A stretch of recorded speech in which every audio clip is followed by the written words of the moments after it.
Greetings again, everyone. It's my pleasure to welcome you to Sankofa Video and Books, founded in 1997 by Haile and Shirikiana Garima. We are a place of Pan-African thought, action. If you look around, we have so many books that are by and about people of African descent. Some of them are in the room right now.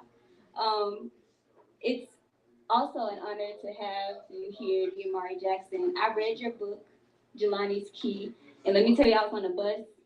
I was on the metro and I couldn't stop turning the pages. I'm 30 years old, but yeah, this book is for, they say, between ages 8 and 14, but I really believe anyone can enjoy it. It's such a good reminder that even though we have loved ones that passed over, they're still here to guide us, and that we can still have people here in this plane that help us on our journey to align us with our destiny. So I really appreciate you for writing this book. It's very special. Let me tell you all who he is. Amari Jackson is a creator, TV, web, film producer, ghostwriter, songwriter, and award-winning journalist. He is author of the middle grade novel Jelani's Key, AALBC book for young readers, August 29, 2003. Brother Troy Johnson right there. Can we give him a round of applause? And congratulations on your recent award as well with the Hurston Wright Foundation. The Savion Sequence, another 2011 novel. Jackson is also the creator, writer, co-producer of the 2012-2014 web series, The Book Look, writer, co-producer of the 2016 film Edge of the Pier, writer of the upcoming documentary Global Assignment, The Life and Times of Dr. Renuko Rashidi, which just premiered yesterday, correct? Congratulations. And senior writer for BlackArtInAmerica.com, a father, grandfather, and longtime martial artist, so don't mess with him. Amari lives in the Atlanta area. Thank you so much for being here. Can everyone please give him a round of applause? All right. Thank you, Sister Michaela, for the wonderful introduction. I appreciate you. Thank you for reading my book on the bus. All right. Okay, I'm getting old, y'all, so I put my glasses on. Okay. I can see something. Okay. Sankofa. Let's talk about Sankofa for a second. Last time I was here, as Baba Tony knows, we had just gotten back from Egypt. I think that was the last time I spent significant time in the store as opposed to passing by. And that was actually 12 years ago. I know Baba Tony talks about the significance of 12-year cycles. And obviously 12 months in a year, very important number, very powerful number. And 12 years ago, ironically, there were a number of things that were happening. The Egyptian Revolution, basically, was the modern one that happened 12 years ago. We were just getting back from Egypt. I was coming back from a tour with Anthony Brother, Bob Tony, and that was 12 years ago. And as you know, there's some activities and energies obviously going on, unfortunately, in that area right now as well, 12 years later. So there's a lot of symbolism, a lot of energies that are repeating cyclically. Also, 12 years ago when I was here, I was doing the introduction for the Savion sequence. And that was my novel, released in 2011. That was January 1st, 2011. And so that now is being re-released 12 years later. That wasn't by design, that just kind of happened that way. So all these repeating energies, once again, 12-year cycles. And actually with that, the Savion sequence, let's see, if we can get the trailer playing for the Savion sequence for the version of it, then we can go ahead. We're going to start there before we get to Jelani's Key, because obviously this being Sankofa, we have to go back and reclaim the past and bring it to the future. And so we're going to go back and talk a little bit for a second about the Savion sequence. Oh, and I also want to thank Sankofa Books for, of course, giving me this home, as you did 12 years ago, to talk about my novels and to express myself artistically. And I always will appreciate you for that. So are we ready to run that trailer in the back? Great, okay. Savion sequence.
The message is buy the book. I'm gonna send that dude after you with the hook in your hand.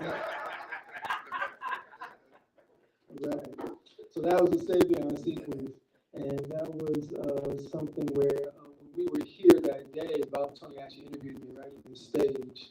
We must have talked for about 3 hours that day, Bob. And it was very, very cool. And so again, thank you to Sanko for giving me the home for that. Okay, let's talk about Jelani's Key. Actually, we're going to show another trailer. Sorry to keep you guys working back there, but this is the trailer for Jelani's Key.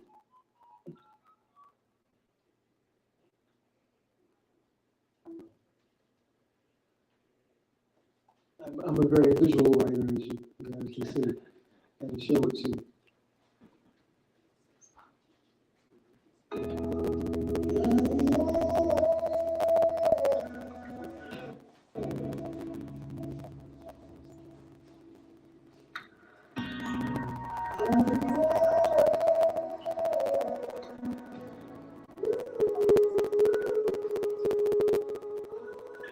Beneath the celestial canvas, amidst rich African sounds, in the nave of mighty Kemet, near royal burial lands, I remember my long-lost brother.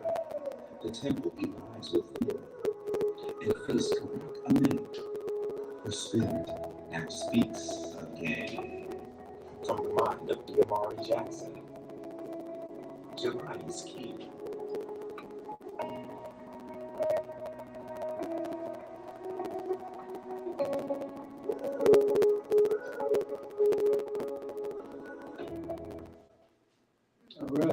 Right. And everybody also, please give another warm round of applause for the voiceover by Harvey Haas Newman, sitting right here. All right. Okay, let's see. What else do I have to talk about? Candace, Queen Candace. We have some keys that we're going to pass out. And I'm going to let Candace explain to you the kind of significance of what these keys are. And by the way, first, Jelani's keys. This is Candace Hannah. She's an extraordinary artist. We call her Warrior Queen. And in the basket, we have some keys. And Jelani's key basically talks about the ancestors and shows an ancestral connection. And so that's what the keys are kind of for. And we're going to have you guys write some messaging down, which Candace is going to explain to you when she passes out the keys to you. We come with props.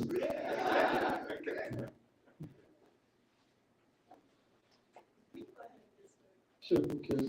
And basically what the keys are, and tell me if I'm wrong, Candace, but I think what we're going to do with the keys is that we're going to have people write messages to their descendants. And the messages could be positive affirmations. And we have actually an example of one right here. And it says, you have the power to create the life that you desire. Okay? And basically, it's a way of passing on messaging to those that come after. You know, when I was over at the film the other night, with the premiere of Ronoka Rashidi's film that we did for the Kirk Marshall Center with Bob Tony, we talked about how every moment in time is really just a collapsing of the past, present, and future. And that if you look at it that way, you look at the process of remembering, then whenever we call on our ancestors and whenever we pass messages down to the future, we're doing it from the present moment. And because time is not a linear progression, but a cyclical, as Africans know, cyclical progression, then all moments are now. And so anytime we give this kind of messaging and we pass things on in terms of these keys and writing these messages for the folks who are going to come after us, we're actually addressing the past as much as the future, because all moments collapse into time, and we know that the infinite people and infinite beings that we are. So that's kind of the messaging behind these keys. Okay, everything cool? Yeah. Okay. Cool. Thank you, brother. Appreciate you. So yeah, that's the message behind the keys, and thank you for Queen Candace for passing the keys out and coming up with the concept of the keys in the first place.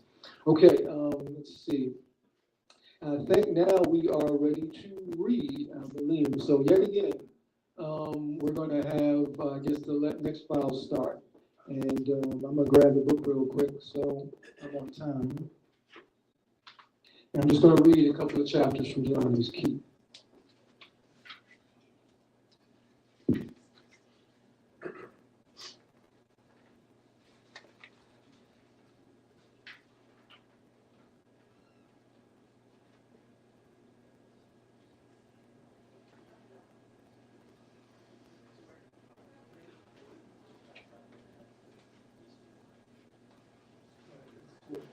I think they're hooking the cord up to the laptop. Oh, okay, gotcha. Okay. Good.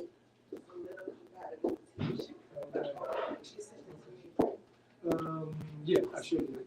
I don't know if it came across because the file was big.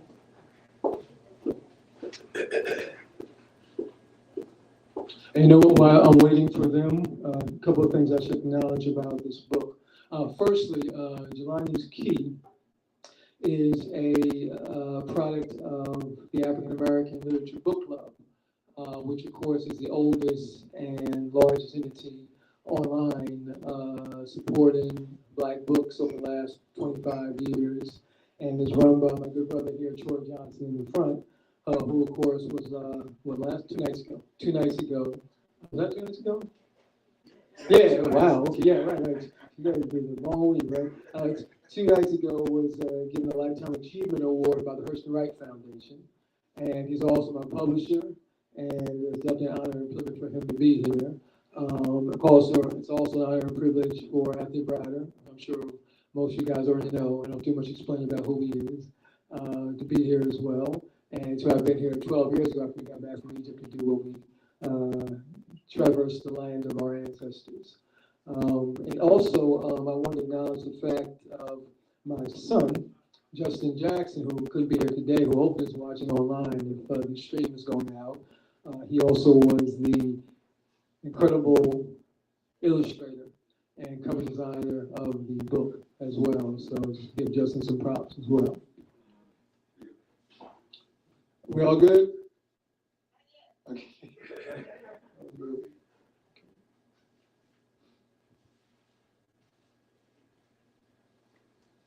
Outside of that, we're just going to sit and wait. Can we ask questions? Sure, go ahead. Yeah, where did you get inspiration for Jelani's Key? Inspiration for Jelani's Key. One, a lack of, I think, books dealing with not just Black boys or Black young men, but dealing with their aspirations and their dreams.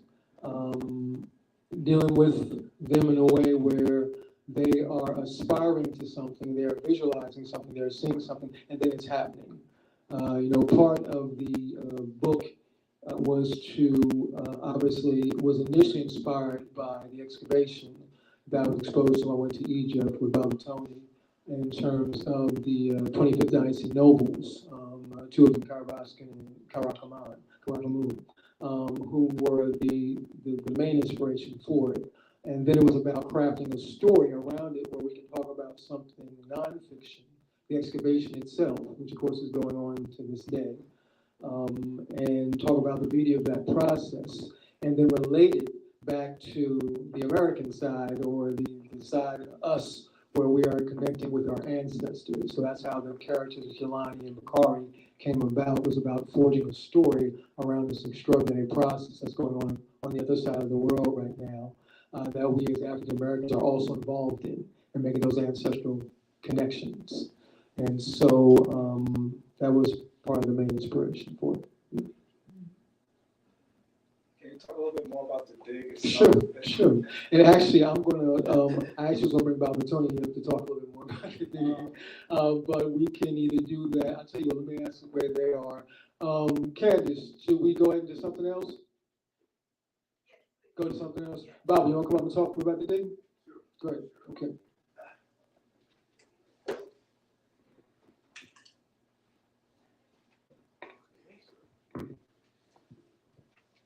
All right, thank you.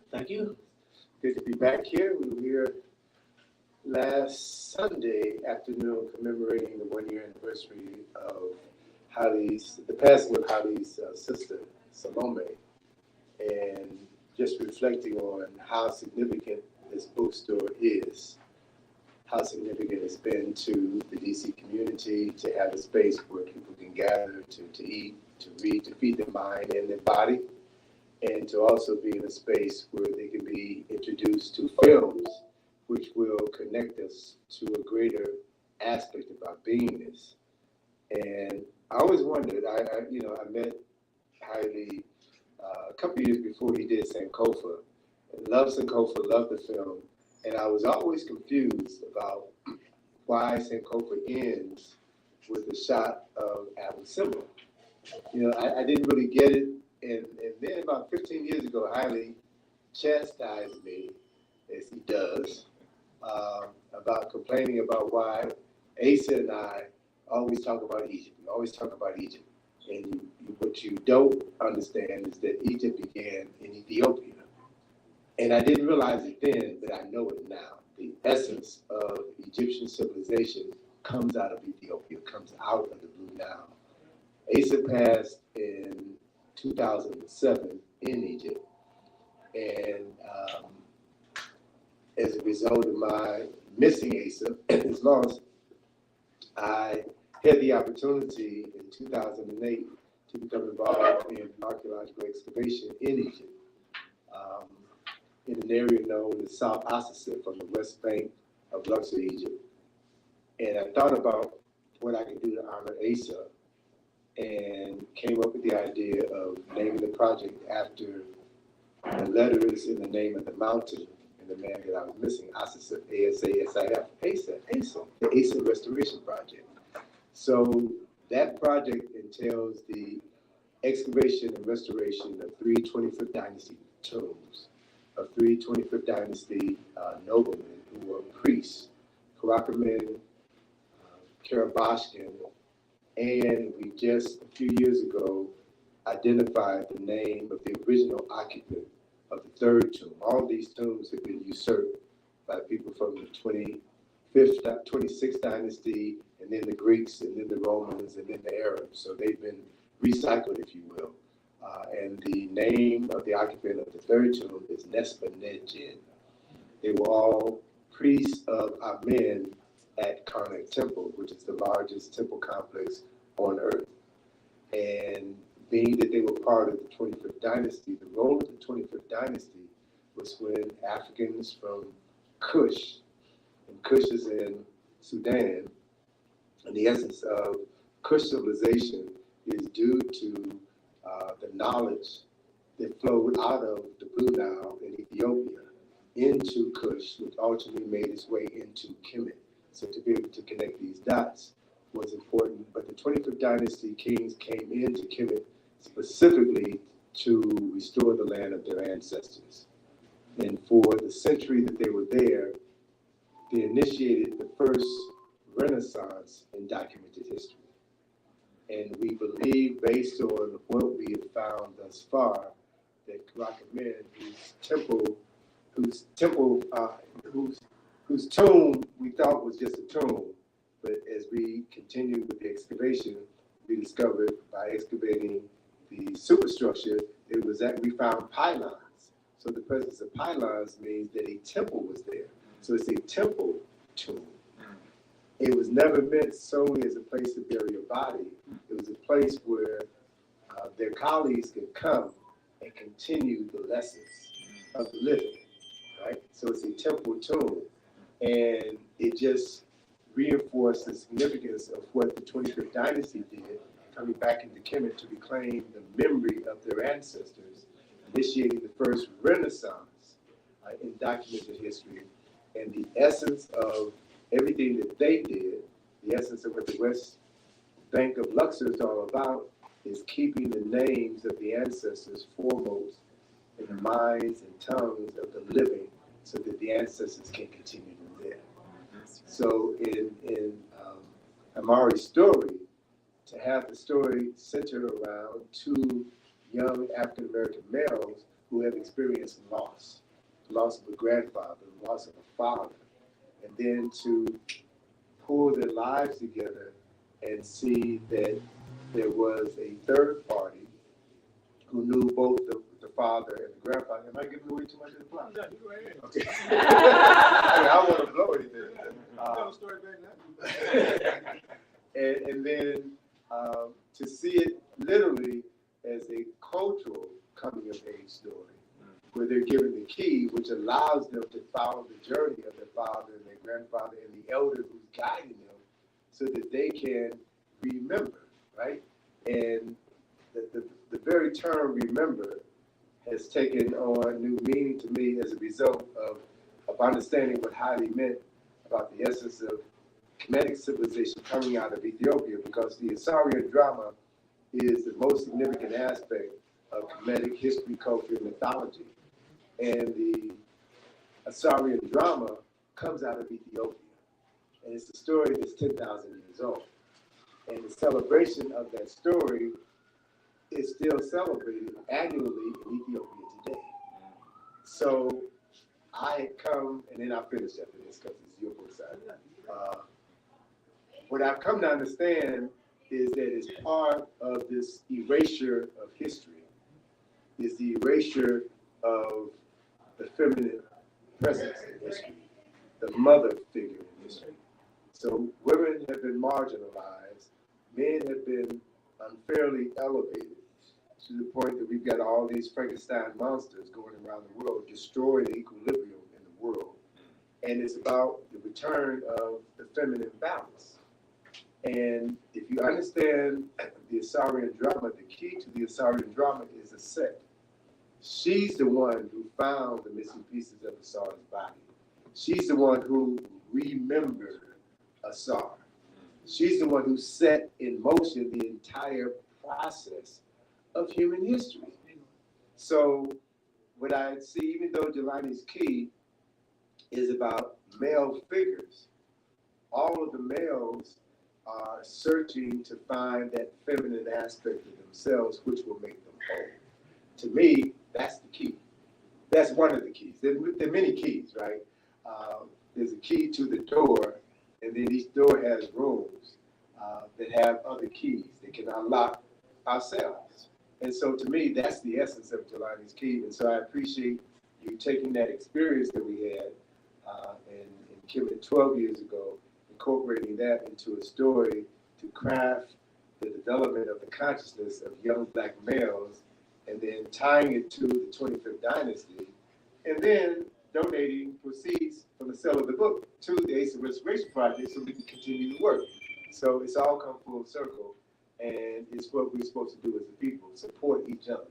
That's the key to the, not the survival, because we've been surviving too long. That's the key to us thriving as a people, supporting one another, and restoring those broken family values that are so essential to us expressing our true selves. So with that, thank you for this opportunity to talk about it. All right. Thank you, Dan. Thank you, Dan, for showing. All right. How we doing? We okay, guys? All right. Great, great. Okay, here we go. Grab the book. Make sure I'm on point.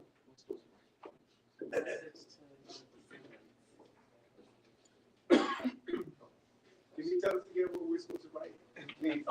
Yeah, right. Basic affirmation example would be you have the power to create the life that you desire, and we're going to pass it on to our loved ones, folks who are coming after us, and keep the cycle going. Right? Keep the cycle going. I hope that makes sense to everybody. So it could be something that you want to say, pass on, an affirmation, something that tells them that you love them, whatever works for you. Whatever works for you.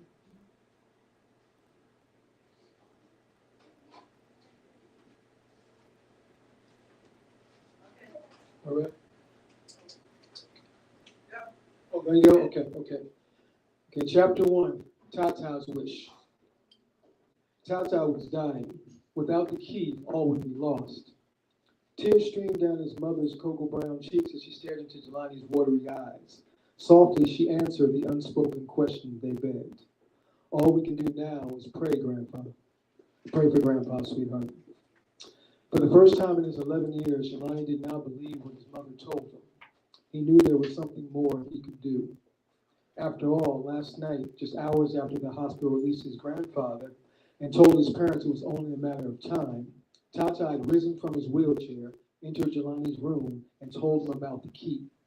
As he spoke, the elderly man glowed as if standing by the campfire on their family hiking trips where he tells stories of his magical journeys to Egypt.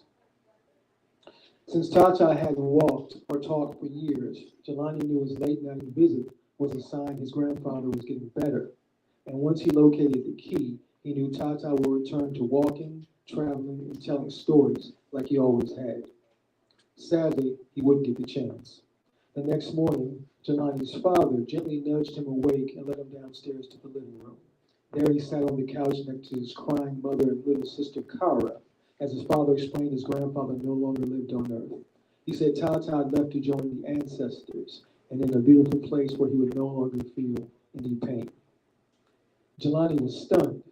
How was this possible? Tata had just spoken to him the night before. As his mother reached for him, he pulled away, ran up to his room and slammed the door.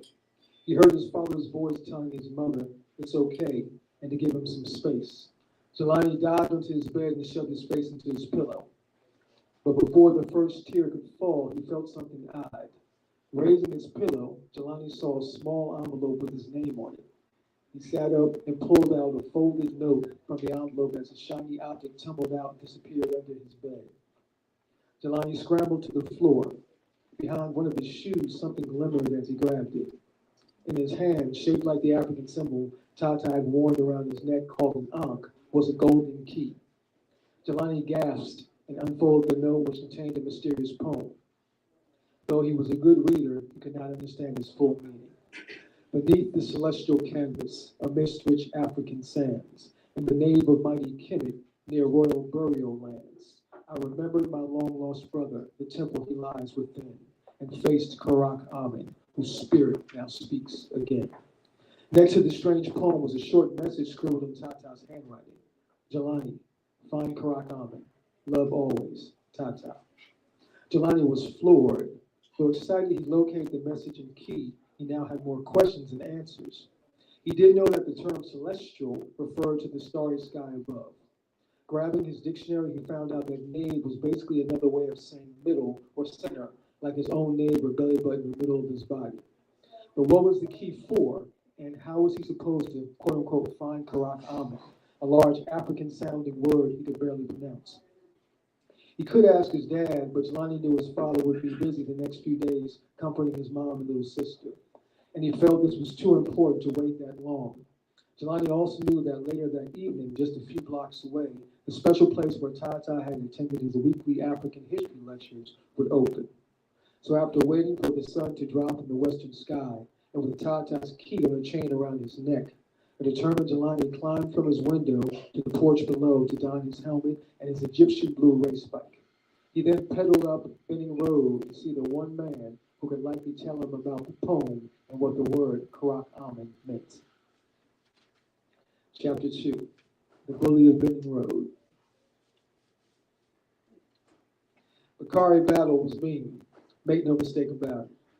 Not the kind of kid Jelani or any of his friends, for that matter, wanted to mess with under any circumstance.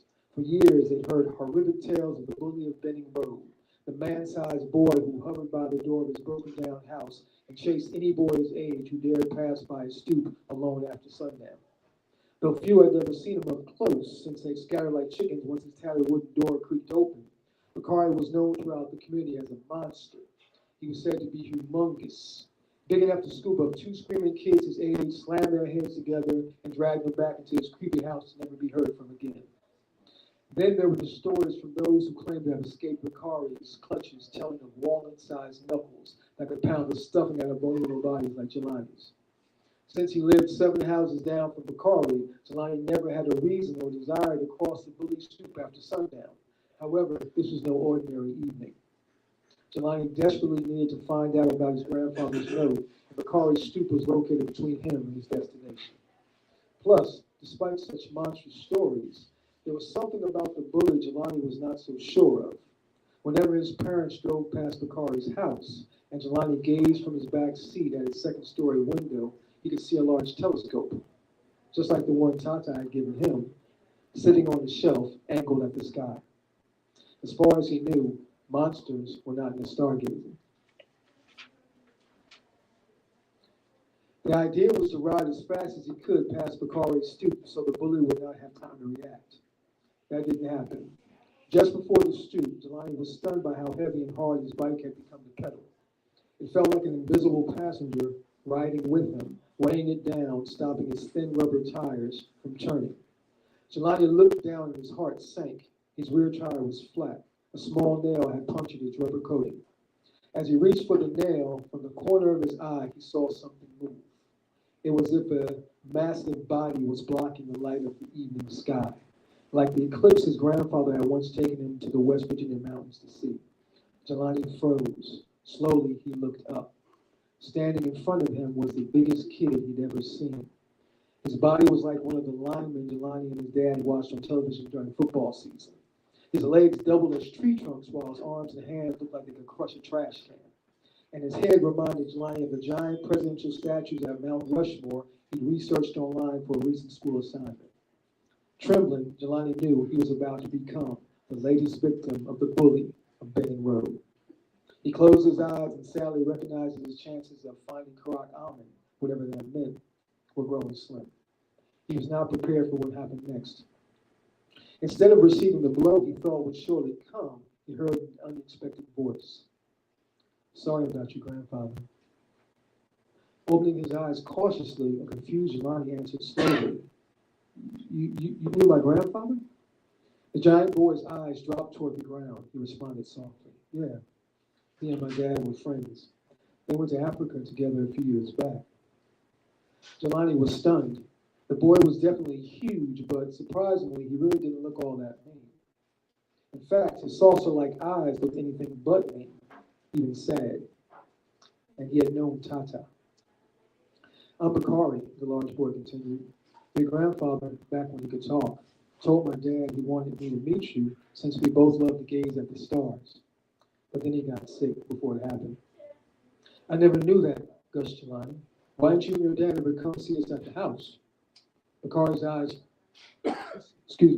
Bakari's eyes dropped toward the ground once more. A pained look spread across his massive face. Someone shot my dad. He died a few years back, trying to stop some lady from getting robbed. The words cut Jelani like a knife. Several of his schoolmates had lost family members to violence. Each time he heard someone dying that way, he wanted to cry. Jelani offered the only words that came to mind. I'm so sorry, Bakari.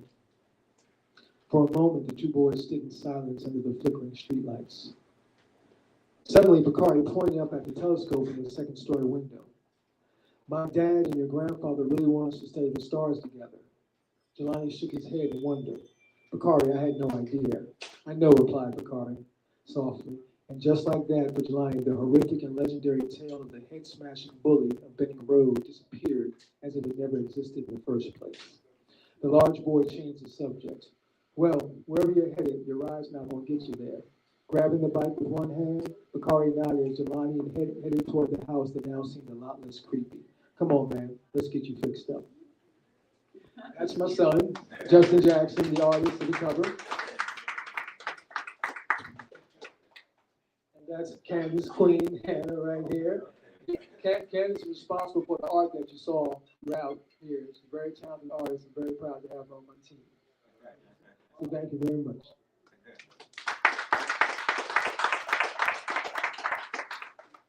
Okay, let's see.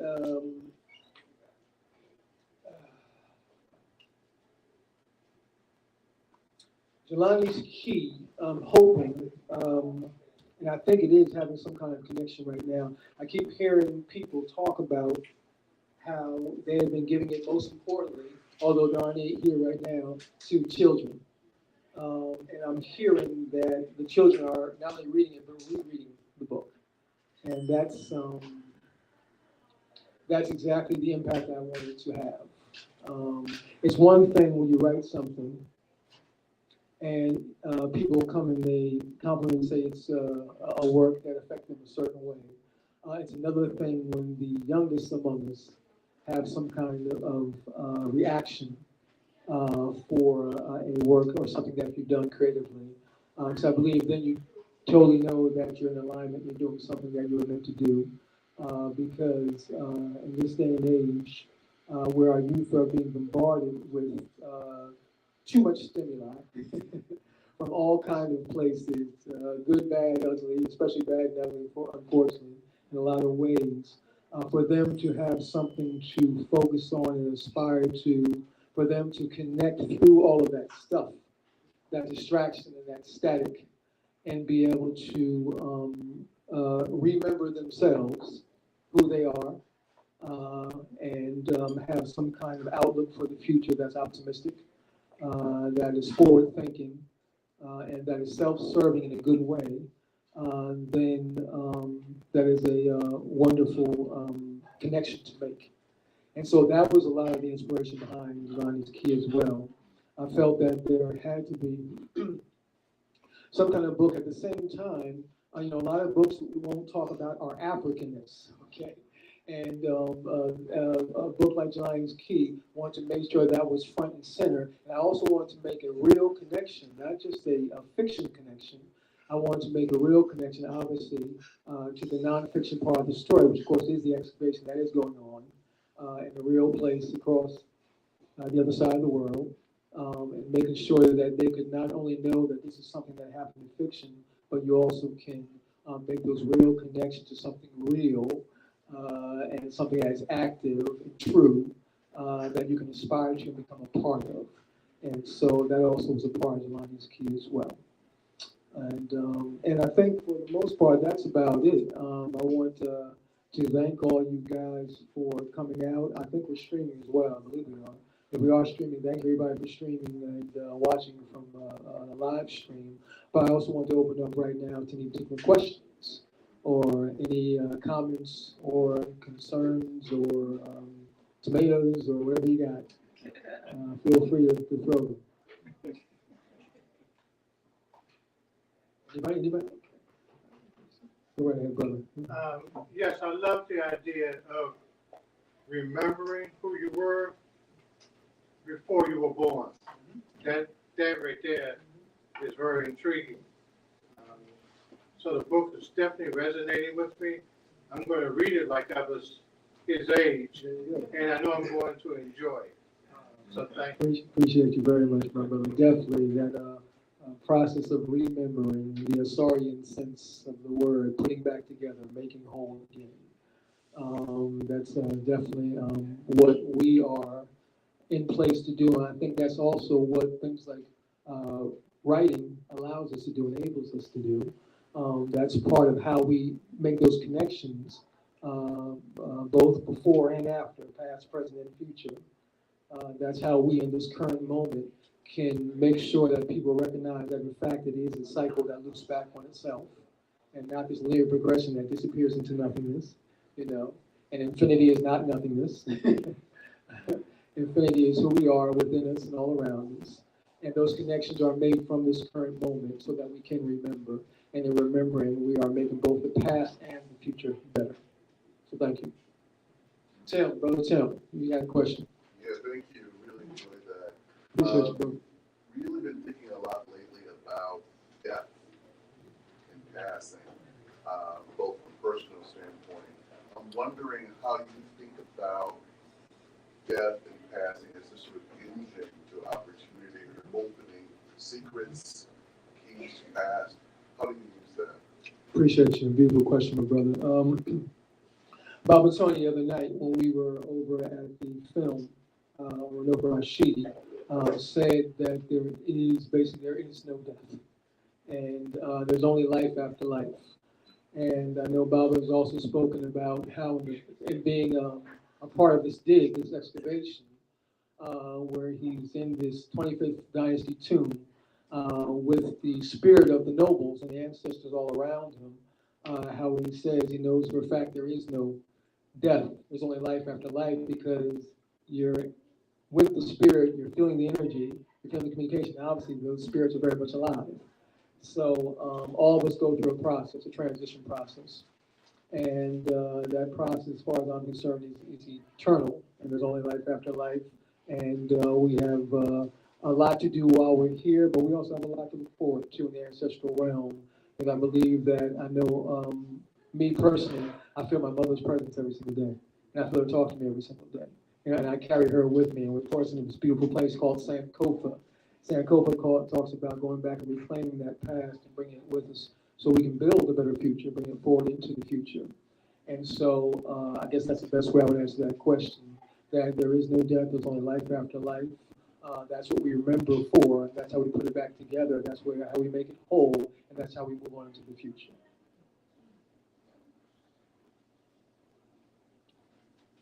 I would like to thank you and other Black writers who are doing this work right now. I appreciate you. I don't think I would have done anything except read when I was growing up if I had all of this. It's just incredible. And I was just telling Tony, I'm a substitute teacher, and I had 2 assignments of working in the library, long-term assignments. And children would come in, they didn't have the system where you check the books out. If the child said what they would, I'd give it to them, you know? And maybe they took it home, maybe they didn't even read it.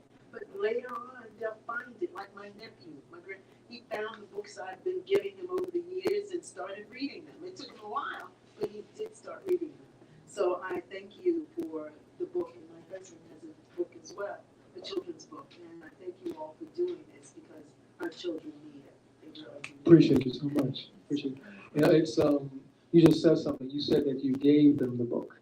You know, it was a personal process of you actually giving them the book. You know, and I remember when I was growing up too. I was an active, very active reader when I was growing up. So I had 2 parents who kept telling me and showed me by example what reading is. And my father, who's 86 years old now, still devours about 7, 8 books a month. And he's an avid reader, you know. And so when you grow up seeing that, you know, you infects you. You know, writers are readers, you know. I will also say that personal process of giving that kid that book, you know, and I think we're missing that a lot in this day and age. You know, I used to love going to the library. You know, the library was a much different place, I think, back then in a lot of ways, because the library is made up out of people who are in it as well, not just the books on the shelf, you know. And I think that the other thing too is that I believe that, you know, you talked about just now about how they may not read it then, but they may read it later. You know, most of us in our lives, as you know, we don't necessarily overstand things until we overstand them. Okay, we don't understand them until we understand them. You know, we go and we later learn and say, oh, I should have done that when I was younger, or now I know what the significance of that is. You know. And that's okay, because we all have to go through our process. We evolve, and we only be where we are right now, you know. But I think in this day and age, a lot of times we criminalize youth for not being where we think they should be, and we don't recognize that we got to go through that evolutionary process as well, you know.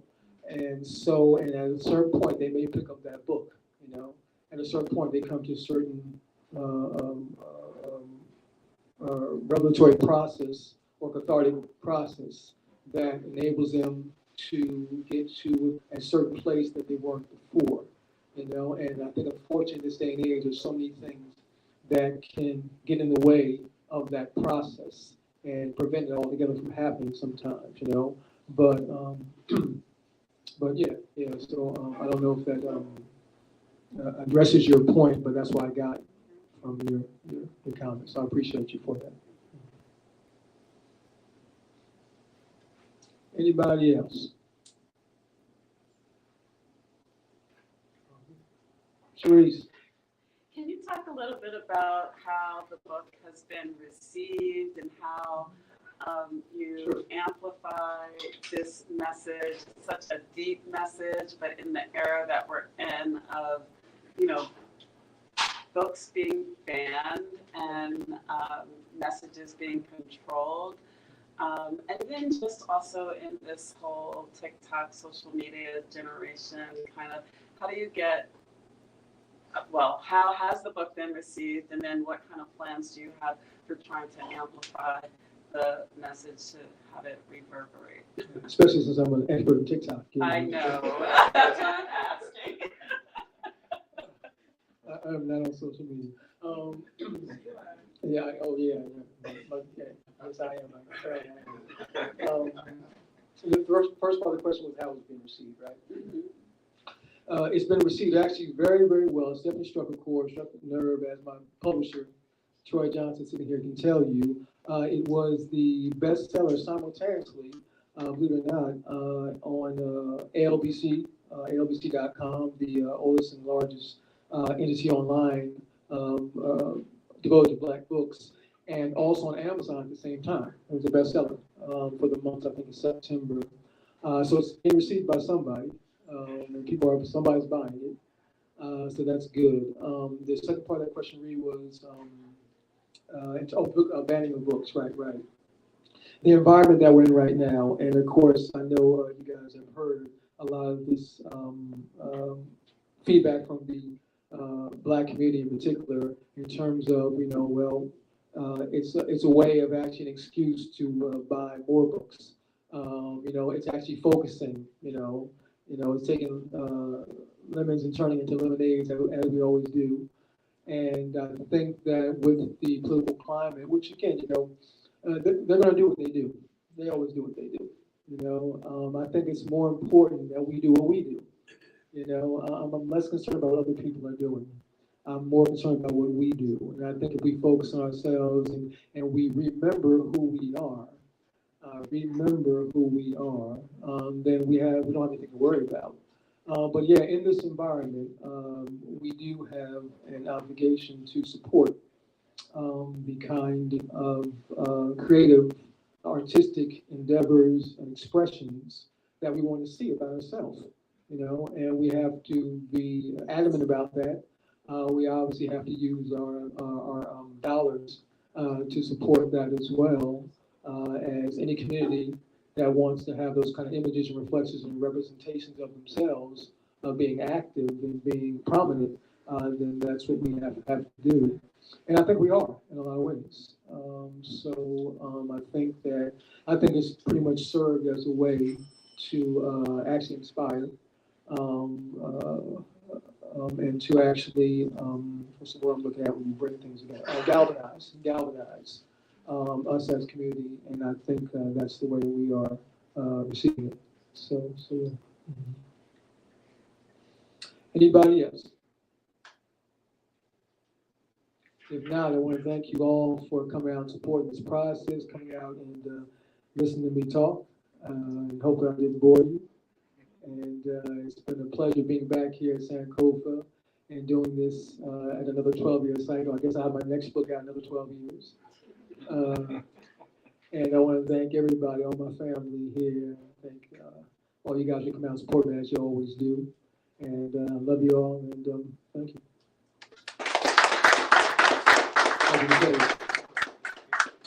Thank you so much. Please, another round of applause for everything. And for publishing the book and all the books he published and highlighted over the years. That this is 25 years for you now? 25 and then 25% cover. Can we get a collective round of applause for Black books? Thank you.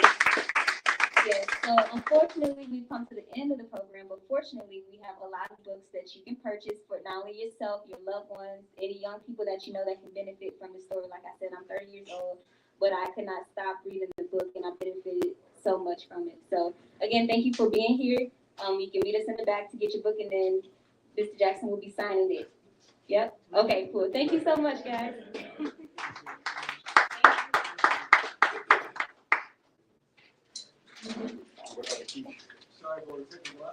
No. It's cool. It worked out. Trust me, Pat. Much worse. They need. Oh, yeah, they